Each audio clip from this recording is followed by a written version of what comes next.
Hello everyone, आज है 17 अक्टूबर और आज इस वीडियो में हम बात करने जा रहे हैं बजाज हिंदुस्तान शुगर के बारे में। देखो, बड़ी अपडेट निकल कर आई है इस कंपनी को लेकर और काफ़ी पॉजिटिव खबर भी है, बातचीत करेंगे उसके बारे में। लेकिन उससे पहले अगर आपने अभी तक चैनल को सब्सक्राइब नहीं किया है तो प्लीज़ अभी इसे सब्सक्राइब कर लीजिए, क्योंकि आगे भी बहुत सारे वीडियोस हैं जो को काफ़ी ज़्यादा हेल्प करेंगे। देखिए, फंडामेंटली देखा जाए तो कंपनी स्ट्रांग नहीं है, लेकिन खबरों के चलते ये वाकई में आपको कुछ मूव्स दिखाएंगे ज़रूर, अप्स एंड डाउन्स वाले। 26 रुपए का शेयर है, 2% की तेजी आज यहाँ पर आई। पिछले एक महीने में देखोगे तो पहले गिर रहा था, 24 पे गया, वापस से पिछले एक हफ्ते से तेजी दिखाता नजर आ रहा है। एक साल की अगर हम बात करेंगे तो पिछले एक साल में 150% का ग्रोथ है। ग्राफ देखोगे तो बहुत ही कम टाइम में बहुत बड़ी तेजी दिखाता है, फिर लंबे समय का कंसोलिडेशन रहता है, फिर तेजी दिखाता है और एक बड़ी रफ्तार भी साथ में आती है, फिर लंबे समय तक का कंसोलिडेशन यहाँ पर रहता है। अभी वापस अटेम्प्ट कर रहा है तेजी दिखाने का, और उसके रीजन यहाँ पर ये आए हैं कि बजाज हिंदुस्तान शुगर ने कहा है कि NCLT has considered SBI petition for withdrawal. तो देखिए, पहले क्या हुआ था कि जो एसबीआई है, स्टेट बैंक ऑफ इंडिया, ठीक है, ये इन्होंने बजाज हिंदुस्तान शुगर को कर्जा दिया था, वो चुका नहीं रहे थे, तो भैया एनसीएलटी लेके गए इनको कि भैया पैसा चुकाओ, ठीक है, इस कंपनी को बिकवाओ, ठीक है, इंसॉल्वेंसी प्रोसेसिंग जिसको हम कहते हैं, वहां पर लेकर गए थे इसको। लेकिन अभी बड़ी अपडेट ये निकल कर आई है कि बजाज हिंदुस्तान शुगर, जो कि one of the largest sugar producer है कंट्री के, उन्होंने संडे को इन्फॉर्म किया था बीएससी को कि the national law tribunal has considered submission by state bank of India, the biggest lender in the country, for withdrawing it's insolvency petition. मतलब कि उनका ये कहना है कि एसबीआई जो अपनी इंसॉल्वेंसी की पिटीशन जो थी एनसीएलटी में, उसको विड्रॉ कर रहा है और एनसीएलटी उसको कंसिडर भी कर रहा है। हालांकि जो नेक्स्ट हियरिंग है, ठीक है, वो 25 अक्टूबर को है, तो 25 अक्टूबर को कंफर्म खबर हमें पता चलेगी क्या है चीज़ें। तो यहाँ पर देखिए, petition was moved because the outstanding has been paid by the company. अब देखो, पिटीशन इसीलिए ले ली क्योंकि कंपनी ने पैसा चुका दिया एसबीआई का। अब जाहिर सी बात है, जब पैसा चुका दिया तो किस बात की पिटीशन यहाँ पर, ठीक है। Through the final decision on what the NCLT says on the withdrawal petition is awaited, source said. तो देखो, एसबीआई ने तो अब अपनी पिटीशन वापस ले ली है। अब एनसीएलटी डेफिनेटली, जाहिर सी बात है, इससे इसको आज़ादी करेंगे। तो यहाँ पर अगर आप देखोगे तो जो नेक्स्ट डेट है वो 25 अक्टूबर है हियरिंग की। The withdrawal petition has been move to the outstanding amount has been paid, ठीक है, और company owed banks around 4,771 crore and has availed itself of to date restructuring scheme. तो यहाँ पर पैसे को रिस्ट्रक्चर भी किया है। द मैक्सिमम अमाउंट जो एसबीआई का ड्यू था वो 1,190 करोड़ के आसपास का था, और lender declared Bajaj Hindustan sugar as NPA before taking to the NCLT.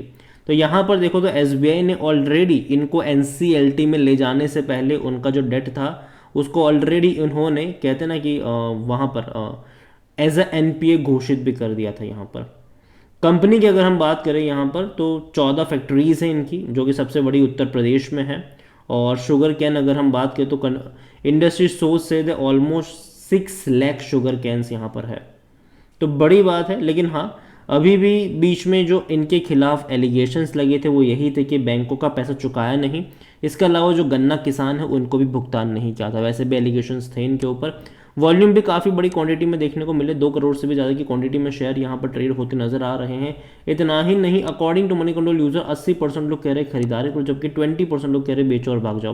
Company में अगर आप देखोगे परफॉर्मेंस वाइज तो क्वार्टरली परफॉर्मेंस अगर मैं आपको यहाँ पर दिखाऊँ तो एक क्वार्टर में बढ़ता है फिर गिर, अभी लास्ट क्वार्टर में काफ़ी खराब नंबर्स थे। लेकिन प्रॉफिट वाइज अगर आप देखो तो लॉस, हालांकि मार्च में प्रॉफिट ज़रूर था 130 करोड़ का, लेकिन उससे पहले के क्वार्टर में देखो तो लगातार नुकसान ही हुआ। अभी सितंबर का नंबर देखना रहेगा कि नंबर्स पॉजिटिव होते हैं या फिर नेगेटिव होते हैं। अगर कंपनी में हम बात करने जाए तो भैया पी रेशो नेगेटिव में है, कोई भी एनालिस्ट खरीदारी की बात नहीं कर रहा है। हाँ, कुछ ट्वीट्स वगैरह आपने देखे होगी इंडिविजुअल्स की तरफ से, लेकिन जनरली आपको यहाँ पर जो बड़े फंड्स में काम करने वाले जो एनालिस्ट होते हैं वो यहाँ पर अपनी रिकमेंडेशन ऐसे शेयर्स में नहीं देते हैं। जहाँ तक बात करें हम शेयर होल्डिंग की, तो प्रमोटर के पास 24.95% की होल्डिंग है और प्रमोटर का सब कुछ गिरवी पड़ा हुआ है। म्यूचुअल फंड के पास 0.05% की होल्डिंग है। यहाँ पर डोमेस्टिक के पास 12.37% की होल्डिंग है। एफआईएस 1.64% की होल्डिंग लेकर बैठे हैं, लेकिन सबसे बड़ी क्वांटिटी रिटेल इन्वेस्टर लेकर बैठे हैं 43.04%, जिनमें से अदर पार्टी 17.94% की होल्डिंग के साथ बैठे हैं। और देखा जाए तो यहाँ पर जो बड़ी क्वांटिटी खरीदारी हुई है वो अदर पार्टीज़ की तरफ से हुई है, और जो बड़ी बिकवाली यहाँ पर हुई है वो डोमेस्टिक की तरफ से हुई है। डोमेस्टिक इंस्टीट्यूशंस ने बहुत बड़ी क्वांटिटी बेची है। जून में उनके पास 15.26% की होल्डिंग थी, आज घटकर 12.37 पर आ चुके हैं। देखिए ओवरऑल इस कंपनी को लेकर मैं इतना ही कहूँगा कि शॉर्ट टर्म में इन खबरों के चलते अप्स एंड डाउन्स आएंगे। हो सकता है कि 25 अक्टूबर को जब खबर आए कि हाँ भैया पिटीशन वापस ले ली है तो अब कोई केस बनता नहीं है, एनसीएलटी से इनको आज़ादी मिल जाएगी, लेकिन ये जो तेज़ी आएगी उसके चलते वो टेम्पररी होगा। मुझे लगता है कि वापस गिरावट आएगी जो उसको नीचे की तरफ ड्रैग करेगी, क्योंकि देखो कंपनी के जो फंडामेंटल्स है वो उतने ज़्यादा स्ट्रांग नहीं है, वो उतने ज़्यादा स्ट्रांग नहीं है, पहले उसका स्ट्रांग होना ज़रूरी है। तो यही वजह है कि अभी के लिए मैं यही कहूँगा कि दूर बैठो तमाशा देखो। अगर आपके पास है यहाँ पर तो एटलीस्ट 25 अक्टूबर तक तो होल्ड कर सकते हो आप इसको, ठीक है। उसके बाद मुझे लगता है कि प्रॉफिट टेकिंग के मौके ज़्यादा बनेंगे यहाँ पर। तो यही वजह है कि मैं अभी इसको अवॉइड करना ज़्यादा पसंद करूँगा। हालांकि खबर जो आई है वो पॉजिटिव खबर है, कोई नेगेटिव खबर नहीं है, लेकिन कंपनी का जो मेन फंडामेंटल्स जो क्वार्टरली रिजल्ट्स वगैरह आप देखो तो वो उतने भी अच्छे नहीं लग रहे हैं, ये मेरा मानना है। बाकी मर्जी आपकी है। वीडियो को यहीं पे एंड करूँगा। पसंद आया हो तो लाइक करो, शेयर करो, चैनल वगैरह पहली बार है तो प्लीज़ सब्सक्राइब करो। बजाज हिंदुस्तान शुगर के बारे में आप क्या सोचते हैं वो भी आप मुझे कमेंट में लिख के बता सकते हैं। Thank you.